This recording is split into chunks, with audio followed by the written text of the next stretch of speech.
이강민의 잡지사 3월호 세 번째 페이지. 제2의 쥘 벨은 제2의 80일간의 세계 일주를 꿈꿨지만 예산이 없어서 40일 동안 남미 일주만 하다 온 반토막 쥘 벨은 최민석 소설가와 함께합니다. 어서 오세요.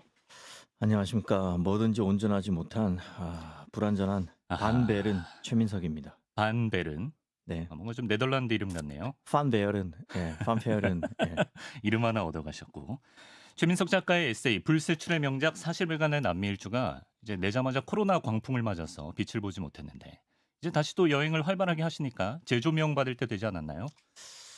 제 책은 그 코로나 이전부터 줄곧 네. 일관성 있게 주목받지 못했고 일관성 있게 네. 광풍을 맞아왔군요. 그래서 예. 딱히 코로나에 타격을 입지 않았다. 아하. 항상 일관성을 유지해 왔다. 객관적이네요. 이렇게 말씀드릴 수 있습니다. 예. 제가 또 읽어본 사람으로서 뭐 침대 머리맡이나 뭐 화장실 변기 위 이런 데다 두고 읽기 참 좋은 책이다 이렇게 말씀드립니다. 어떤 의미죠? 이게 토막토막 잘라서 편하게 그렇군요. 읽기 예. 쉽다. 예, 그렇게 말씀드리고요.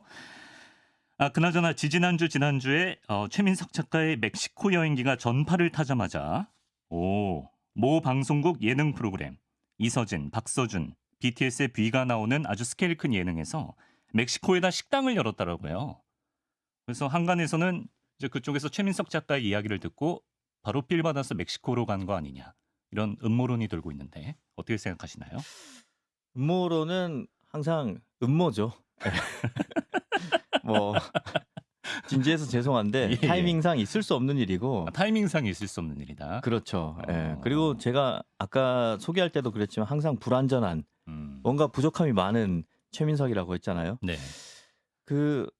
제가 이 얘기를 하다 보면 이제 항상 이제 해마 때문에 고생을 하는데 저번에도 생각을 해보니까 저보고 매번 그 1회분 방송 원고로 2회분으로 나눈다. 쪼개기 편성, 예, 꼼수 그래서- 편성. 예. 그렇죠. 그래서 몸을 자르면 두 마리가 되는 게 나리아인데 네. 이 발음 너무 어려워요. 플라나리아. 예, 그때 예. 갑자기 왜 그런지 제가 미토콘드리아가 떠올라서 저도 좀 이상했어요. 말씀 잘못 이게 드렸고 맞나? 예. 그 이제 석계역 월계동이랑 이제 그렇죠. 석관동 섞인 거죠. 네, 예. 석계동이라 그랬잖아요. 그쵸. 그때는. 그것도 이제 예. 역인데 석계동이라고 했고 네. 이렇게 항상 불완전한데 예. 재밌게 잘 들어주셔서 정말 감사드립니다. 죄송하고요. 지금 뭐 사과 방송을 하고 있어. 예, 검은 정장 입고 오시고요. 네. 그래서 검은 코트 입고 왔습니다. 예. 숙연하네요. 항상 오늘. 틀린 건 정정을 해야 되니까요. 네, 확실합니다. AS가. 자, 그러면 오늘도 최민석 대문호와 함께 다소 뭐 단어 선택에 있어서 몇몇 군데 틀릴 수는 있겠지만 재미있는 도시 여행을 떠나보겠습니다. 오늘은 어디로 가볼까요? 제가 이제 그 방송 시작하기 전에 항상 목을 풀어요. 보통 이제 콜롬비아, 사르비아, 아싸라비아 이렇게 그렇죠. 목을 매일 풀거든요. 듣습니다. 지겹게. 예. 저랑 방송 몇 년 해보셨으니까 이거 진짜 몇 년 들으셨을 그렇죠. 텐데 예. 제가 목 풀 때마다 항상 언급하는 나라 콜롬비아. 콜롬비아로 갈 겁니다. 예. 사실 아싸라비아 콜롬비아는 최소 브록 정도는 바라봐야 알 수 있는 주문인데 이거를 전 몇 년 동안 매주 들었습니다. 저는 브록을 예전에 넘었기 때문에 네. 아무튼 그래서 오늘은 시간이 허락될지는 모르겠지만 네. 만약에 허락이 된다면 당연히 이제 그 수도로 가야겠죠. 보고타에서 시작을 해서 수도 보고타군요. 제2의 도시로 유명한 음. 미국 드라마 나르코스 보신 분들은 메데진 혹은 메데인이라고 많이 들으셨을 거예요. 메데인. 네, 네. 메데인. 2의 도시를 찍고 진짜 허락이 된다. 네. 그러면 휴양지 아주 멋진 곳 있습니다. 네. 까르타헤나라고. 거기까지 한번 가볼 생각입니다. 이래놓고 또 허락이 안 되는 분위기로 몰고 가서 3회분 쪼개기 편성 가는 절대 거 그렇지 같은데요? 않습니다. 저는 항상 네. 무조건 빨리 달리겠다는 그 생각을 품고 오는데 경주마 자세로. 근데 제가 또 이제 원래 발음이 안 좋잖아요. 예. 이제 마음이 쫓기다 보면 네. 또 발음도 흐트러지고 그래서 뭐 템포 조절을 하려고 하는데 가끔씩 안 될 때가 있는데 그건 미리 사과드립니다. 컨디션 난조. 네. 예, 미리 예고하셨습니다. 근데 콜롬비아는 우리가 그동안 떠나본 도시 중에 또 나라 중에 가장 좀 가기 쉽지 않은 곳일 것 같은데. 그렇죠. 콜롬비아 일단 수도 보고타부터 가야겠죠? 그렇죠. 일단은 그 위치가 100% 이제 직항이 없고요. 이건 확실하고요. 네. 뭐 미국으로 가든지 아니면 뭐 멕시코로 가든지 그렇게 가서 그 다음에 수도인 보고타 공항으로 가야 됩니다. 네. 일단 보고타는 무조건 가야 돼요. 음. 여기 뭐 배 타고 갈 수도 없고. 입국을 해야 돼요. 예. 보고타 공항에 가보면 딱 갔을 때부터 두 가지 느낌을 받을 거예요. 의외로 보고타 공항이 굉장히 깔끔하고 모던하다. 아, 그래요. 공항이 굉장히 멋있어요. 그리고 뭔가 이게 좀 다르다는 느낌을 느낄 수 있는데 그게 뭐냐면 네. 보안 수준이 굉장히 높아요. 보안 수준이. 예. 저도 이제 공항에서 두 가지를 뺏겼는데 하나는 작가니까 항상 들고 다녀야 되는 펜. 펜. 펜도 뭐 작가에게 펜을 뺏는다는 것은 그렇죠. 군인에게 총을 뺏는 건 뺏은 아닙니까? 거죠. 그러니까 뭐 만년필처럼 네. 끝이 뾰족한 게 아니라 볼펜을 뺏겼어요. 심지어. 가서 일단 정체성을 빼앗겼군요. 정체성을 뺏겼죠. 예. 그다음은 저희 위생을 책임지는 네. 아주 작은 손가위. 손가위가 뭐 네. 손바닥 많은 것도 아니고 진짜 새끼 손톱만한 거예요. 가끔 뭐 콧구멍에서 뭐 샤프심 같은 거 하나 쑥 그렇죠. 나올 이제 때 가끔씩 뭐 제가 이제 다듬기도 가서 좋고. 뭐 예. 장기간 여행을 하면 네. 그냥 간단하게 이제 셀프 이발도 하고 뭐 이제 뭐 코털 정리하고 이러는 건데 네, 신사의 필수품이죠. 예. 예. 저 가서 이제 뭐 너무 좀 후줄근한 아저씨처럼 보이면 네. 또 이제 뭐 식당에서 싫어하고 그럴까봐 네. 미용 목적으로 가지고 다니는 건데 네. 제 정체성과 미용의 핵심을 담당하는 손가위를 뺏겨버렸죠. 가장 중요한 두 가지를 빼앗기고 시작했다. 네. 콜롬비아가 왜 이렇게 보안에 철저한 걸까요? 이게 그러니까 이제 결국은 뒤돌아봐서 생각을 해보니까 다른 나라에 비해서 이 사회적 긴장도가 높아서 그래요. 조금 더 예를 들자면 네. 그 중남미의 꽤 많은 국가들이 편의점에서 이제 술을 살 때 네. 그 밤이나 늦은 밤이나 이른 아침에는 판매가 허용이 안 돼요. 안 돼 있어요. 판매 금지예요. 네네. 못 사요. 네. 왜냐하면 이제 음주로 인한 각종 사고를 막기 위한 거죠. 네. 그래서 그 시간에는 그 맥주 냉장고가 자물쇠로 잠겨 있습니다. 자물쇠로? 예, 아예 잠겨 있어요. 안 네. 열어져요. 네. 그런데 이 콜롬비아는 다른 나라에 비해서 맥주를 살 수 있는 시간이 더 짧죠. 보통 이제 늦은 밤 뭐 그 멕시코 같은 데는 보통 밤 10시 이후로는 못 사는데 네. 콜롬비아는 이른 저녁부터 그 맥주를 살 수가 없어요. 한 7시쯤부터. 그리고 보통 뭐 다른 나라가 아침 8시부터 살 수 있다 치면 네. 콜롬비아는 한 아침 10시까지 못 사는 거죠. 딱 이제 해가 떴을 때 낮에만 살 수 있는데 네. 그렇다면 맥주를 살 수 있는 시간에는 다른 나라처럼 자물쇠를 풀고 네. 냉장고를 열어놓느냐? 네. 그것도 아닙니다. 맥주를 살 수 있는 시간에도 냉장고가 자물쇠로 잠겨 있어요. 진짜 근데 외국 가보면 우리나라만큼 주류 구입하기 쉬운 나라가 없던데. 근데 냉장고에 자물쇠가 채워져 있으면 그냥 발길 돌려야 되나요? 주인한테 열어달라고 해야 되죠.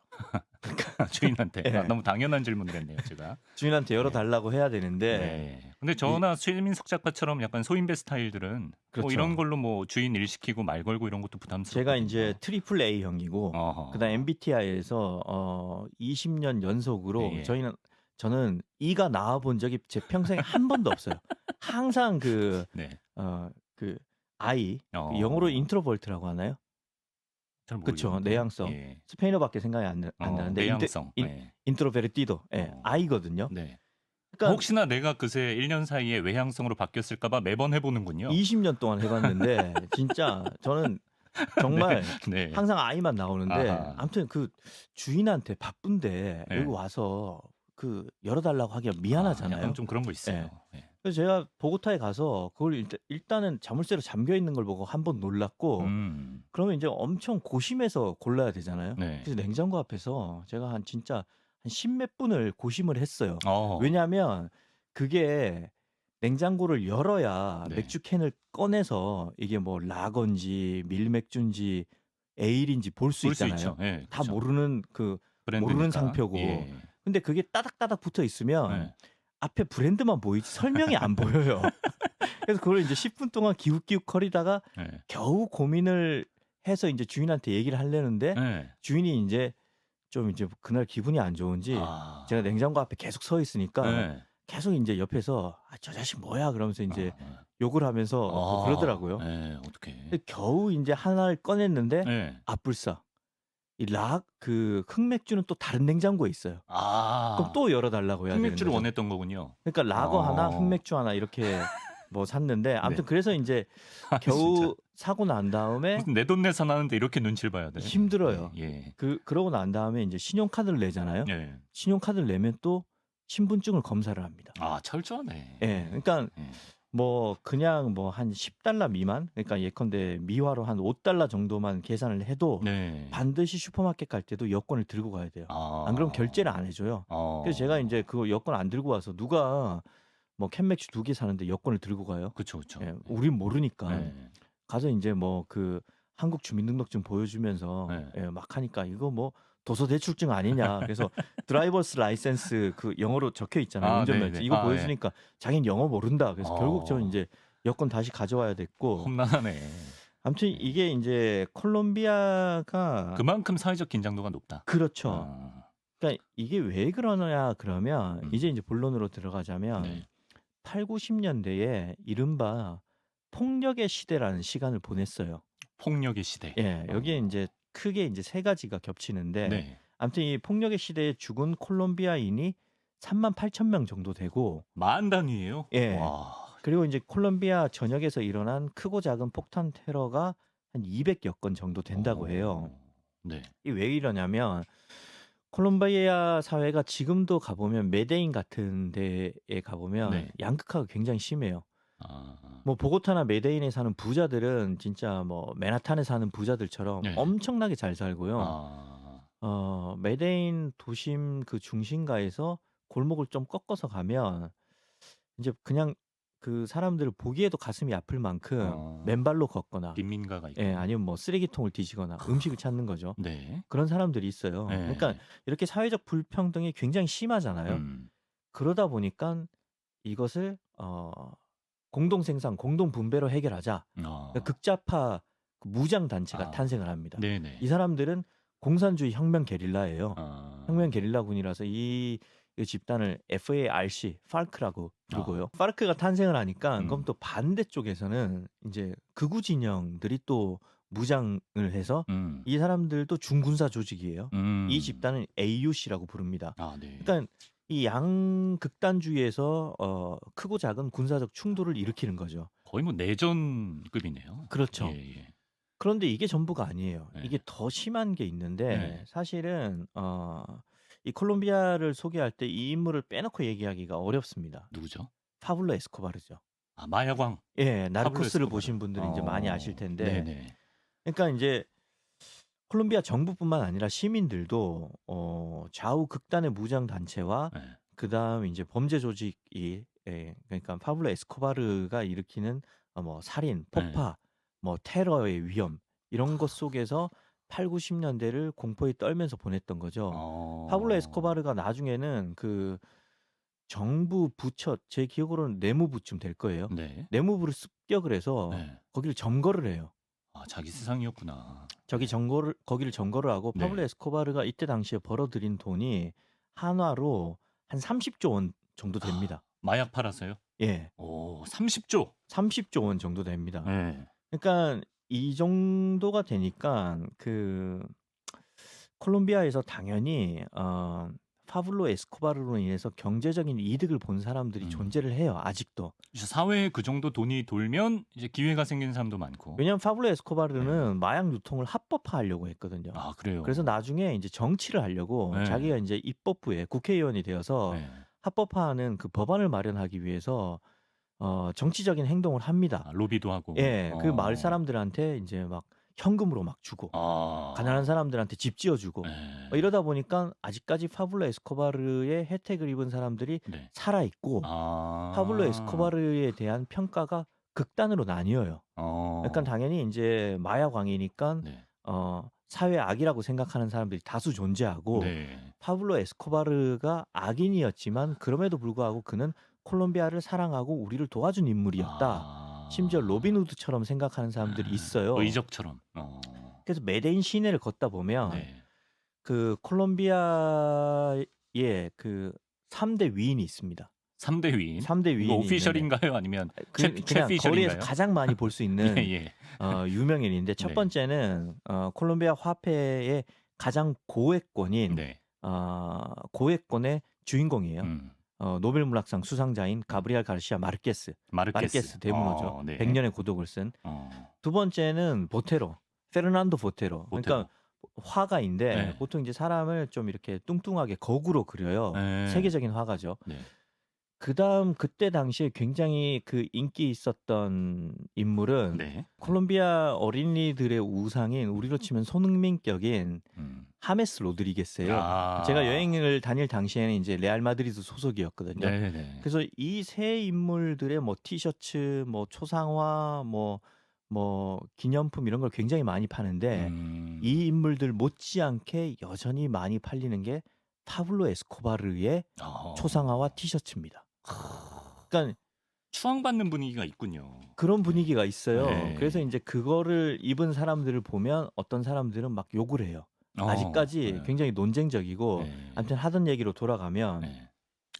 그러니까 인제 파블로 에스코바르가 죽었지만 마약 카르텔은 다른 형태로 인제 잔존을 하고 있고 네. 그다음에 이 콜롬비아 정부가 최근에 다소 최근이라고 볼 수 있는 2017년에 그 파르코 FARC와 극좌파. 예. 평화 협정을 체결했어요. 그런데 아. 그게 온전한 체결이 아닙니다. 약간 미봉책 같은 거예요. 네. 그래서 아직까지 이 도시 곳곳에 헬멧을 쓴 군인들이 기관총을 메고 뭐 은행이나 명품 상가나 곳곳 관광지 같은 데를 지키고 있는 거죠. 지금도 그러군요. 예. 그래서 콜롬비아가 굉장히 아름다운 나라예요. 네네. 집들이 알록달록하고 음. 거리에 저번에 말씀드렸던 그 콜로니얼 양식의 건물들이 많고 네. 햇빛도 쨍쨍하게 비치고 네. 그 바다도 엄청 아름다운데 다니다 보면 이렇게 무장한 무장한 군인들이 군인들이. 지키고 있을 만큼 사회적인 긴장도가 있다. 이것은 폭력의 시대의 영향이 아직까지 남아있는 남아있다. 결과다. 이렇게 이해할 수 있는 거죠. 네. 이런 역사적 맥락을 좀 이해하고 우리가 여행을 가야 될 것 네. 같습니다. 심지어 환전을 할 때 지문을 찍어야 될 정도라고요. 그렇죠. 지문도 찍고 서명은 당연히 하고요. 네. 주소도 물어요. 주소는 뭐 제가 여행자니까 당연히 인제 뭐 한국 주소 적으면 안 되니까 호텔 주소 이제 적고 네. 그럼 이제 직업도 물어요. 그러면 또 이 사람들이 또 오지랖이 넓거든요. 소설가라 그러면 네. 그럼 누구 좋아하냐 그러면 인제 당연히 인제 다른 사람 얘기해도 모를 거고 예. 그 마르케스 좋아한다 그러면 또 얘기를 엄청 합니다. 그러면서 인제 네. 마르케스의 뭐 읽어 봤냐 그러면서 환전하러 갔는데 네. 100년의 고독 읽어 봤다 그러면 뭐 어느 대목이 좋냐 그러고 그러면서 저한테 뭐 그러면 나도 네 소설 읽고 싶은데 번역된 거 있느냐. 그러면 죄송한데 번역된 게 없다. 그럼 갑자기 묵념하는 분위기로 슬프네. 부디 잘 되길 바란다. 예. 그러면서 인제 뭐 볼펜도 빼앗고 예, 자존심도 짓밟고. 그렇죠. 괜히 물어서 미안하다. 예. 예. 그러는데 이게 좀 신기한 게 네. 사회적 긴장도가 높고 이렇게 억압받잖아요. 네. 그러다 보니까 사람들이 오히려 더 온정을 나누는 것 같아요. 그래요? 그러니까 사회가 엄격하고 살기 힘들기 때문에 네. 사람들끼리라도 마음을 더 나눠야 되잖아요. 그래서 좀 인간미가 있군요. 예. 그래서 콜롬비아 사람들이 만나면 이야기하는 걸 굉장히 좋아해요. 수다쟁이구나. 예. 한국에서 왔다 그러면 또 인제 뭐 제가 이름도 모르는 제목도 모르는 아침 드라마 뭐 봤다면서 그러면서 인제 짤을 보여주는데 보면 다 아침 드라마예요. 이 사람들이 예. 그 중남미의 그 소프 오페라라고 하거든요. 그런 걸 좋아하듯이 텔레노벨라 이런 데서 나오는 예. 드라마 되게 막장. 예. 한국의 아침 드라마를 되게 좋아해요. 맞아요. 결이 일일 맞아요. 연속극 이런 거 좋아하고 그래서 저는 이 콜롬비아인들이 이 폭력의 시대를 견뎌내는 하나의 그 삶의 방편으로 이야기를 택했다고 생각을 하거든요. 네. 그러니까 콜롬비아 사람들이 농담을 좋아하고 이야기를 좋아하는데 네. 저는 그래서 가브리엘 가르시아 마르케스가 마술적 사실주의를 네. 탄생시켰다고 생각을 해요. 미리 예고한 컨디션 난조가 그쵸, 진짜 현실이 됐군요. 할 얘기는 많고 예. 오늘 시간을 맞춰야 되니까 콜롬비아의 대문호 마르케스의 마술적 사실주의 이게 어떤 겁니까? 이게 뭐냐면 마술적 사실주의는 사실 어울릴 수 없는 두 단어가 동거를 하고 있는 거죠. 마술과 사실주의. 그러네요. 그러니까 이제 환상 문학과 그 사실주의 문학을 결합시킨 거예요. 예컨대 네. 이강민 아나운서는 잡지사의 구독자가 100만 명이 될 거라는 상상만 했어도 구름을 떠다니는 기분이 되었다. 그는 꿈꾸는 자가 꿈을 이룰 수 있다는 생각에 사로잡혀서 계속 100만 명 구독자를 잃었다고 생각했다. 아, 그러자 그는 정말 구름 위를 떠다니게 되었고 그날 그 이후로부터 사람들은 네. 구름 위로 가버린 이강민을 더 이상 볼 수 없게 되었다. 그리하여 진행자는 최민석으로 교체되었다. 뭐 이런 게 이제 마술적 사실주의인 거예요. 구름 위를 떠다닌 게 마술이고 사실은 거기서 뭔가 최민석으로 진행자가 교체된 게 사실인가요? 그렇죠. 아니 뭐 농담인데 이강민 아나운서는 이제 여기서 보배 같은 존재이기 때문에 보배이죠. 100만 구독자를 결국 실제로 못 이룬 게 사실이네요. 그렇죠. 14,000에 머물렀던 여러 가지 거죠. 이제 씁쓸한 사실들이 있는데 그러네. 아무튼 그런 폭력의 시대를 견뎌내는 하나의 방식으로 마술적 사실주의를 택했다. 왜냐하면 마르케스가 그런 말을 해요.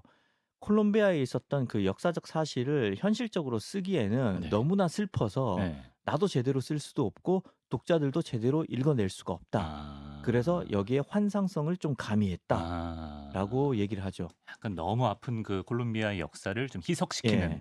이게 결국은 중남미 전체를 아우르는 하나의 거대한 문학 트렌드가 되고요. 그래요. 이게 사실은 그 미국뿐만 아니라 한국에도 많은 영향을 끼쳤어요. 그래요. 그래서 저도 사실은 마술적 사실주의의 후예라고 생각을 합니다. 마르케스를 스승으로 모시고 있군요. 저 혼자 스승으로 모시고 있죠.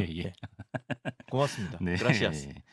자, 그래요. 뭐 이 정도면 콜롬비아에 대한 잡다한 배경 지식은 충분히 쌓은 것 같고 벌써 좀 1회분이 차가는 느낌인데. 그래서 우리가 보고타에 도착을 해서 가장 먼저 어디로 가야 됩니까? 일단 뭐 이거는 이제 콜롬비아뿐만 아니라 중남미 전체에 해당되는 얘기인데 그 수도의 중심가는 대부분 구도심에 있습니다. 올드타운. 참고로 이제 호스텔에 묵으시려면 구도심으로 가시고요. 호텔에 묵으시려면 뉴타운으로 가시면 됩니다. 구도심에는 주로 이제 호스텔이 있으니까. 그리고 이 구도심 한가운데 가면 항상 국가적 영웅이 동상으로 서 있어요.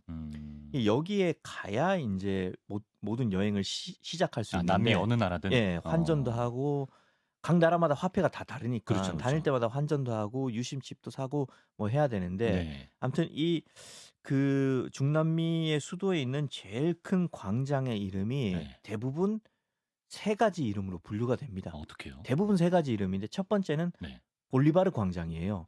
보고타에도 일단 이 볼리바르 광장으로 가면 됩니다. 볼리바르는 사람 이름인가요? 그렇죠.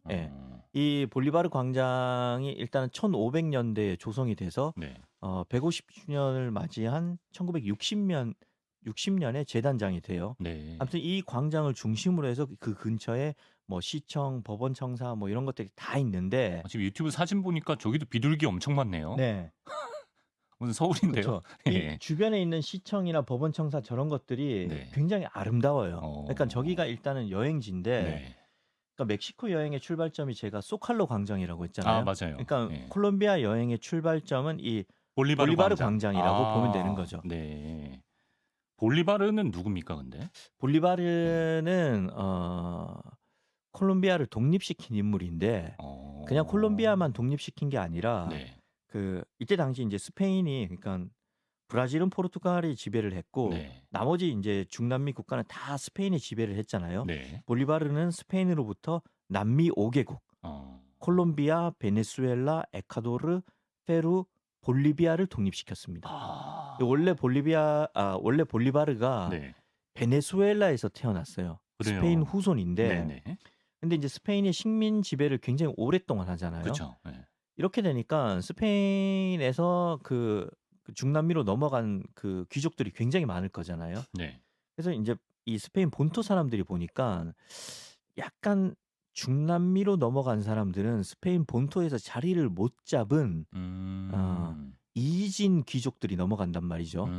그래서 이 사람들이 중남미에서 잘 나가면서 뭔가 한 자리씩 하니까 그게 맞닥차는 거예요. 셈나는 거죠. 그래서 이 사람들이랑 자기들 간의 그 계급의 차별성을 두기 위해서 이름을 붙입니다. 자기들은 스페인 본토, 이베리아 반도에서 태어났다고 해서 그 반도를 영어로 페닌슐라라고 하잖아요. 그래서 자기들은 이제 스페인어로 페닌슐라레스, 복수형이죠. 반도인들이라고 붙이고 남미로 간 사람들. 그다음 이제 식민지인 라틴 아메리카에서 태어난 사람들을 크리오요라고 부르는데 크리오요. 이 뜻이 혼혈입니다. 혼혈. 차별적 표현이에요. 근데 이 사람들은 사실 백인이에요. 혼혈이 아, 아니에요. 그래요? 그러니까 이제 명백한 차별적 표현인 거죠. 아. 그래서 너희들은 태생이 순수하지 못하다. 이런 이제 네. 차별적 표현인데 네. 이 볼리바르가 바로 크리오요였죠. 왜냐하면 아. 베네수엘라에서 태어났으니까. 차별받던. 그래서 이제 크리오요들이 굉장히 큰 차별을 겪고 있었는데 네. 이때 당시에 이제 프랑스 대혁명이 일어나고 미국이 영국으로부터 독립을 해요. 그다음 제일 중요한 게 뭐였냐면 네. 스페인 본토에 나폴레옹이 가서 이겨요. 아. 그러니까 스페인 본토의 힘이 약해진 거예요. 무적함대가 균열이 생겼군요. 예. 그래서 이제 평소에 불만을 갖고 있던 크리오요들이 일어나기 시작한 거죠. 이때다. 그리고 그 봉기의 선두에 볼리바르가 선 겁니다. 그래서 볼리바르가 아까 말씀드렸던 그 남미 5개국을 독립을 시키고 네. 볼리바르는 볼리비아로 넘어가요.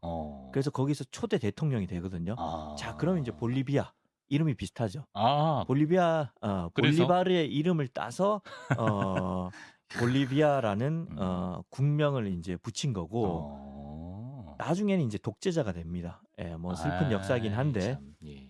그리고 이제 콜롬비아는 볼리비아가 볼리바르의 이름을 땄다면 네. 콜롬비아는 콜럼버스의 이름을 딴 거죠. 그렇게 예. 바로 연결되는 거예요? 아무튼 그래서 이 보고타의 볼리바르 광장에 가면 예. 아직도 볼리바르 동상이 서 있습니다. 네. 예, 그래서 엄청난 여기 대륙의 영웅이니까. 이 볼리바르 동상을 보고 음. 좌우로 360도 한번 쫙 돌면 네. 보고타의 아름다운 건축물들을 한 번에 보실 수 있죠. 야, 여기부터 가셔야 된다는 겁니다. 근데 아까 남미 광장들이 대체로 세 가지 중 하나라고 하셨는데 볼리바르 광장이 아니면 저 볼리바르 광장이 없다. 네. 그러면 산마르틴 광장이 있을 겁니다. 산마르틴은 또 뭐예요? 예. 이 산마르틴 광장의 주인공인 이 산마르틴은 누구냐? 사람이군요. 예. 산마르틴 역시 볼리바르와 함께 칠레와 아르헨티나의 독립을 주도를 했고요. 그러니까 산마르틴이 칠레와 아르헨티나를 독립시켰다고 보면 돼요. 네. 그리고 페루는 볼리바르와 같이 네. 힘을 합쳐서 독립을 시켰습니다. 네. 그러니까 산마르틴 역시 그 남미에서 독립의 아버지 두 사람이 브라질 빼곤 다 독립시킨 거예요, 그죠? 그렇죠. 네. 예.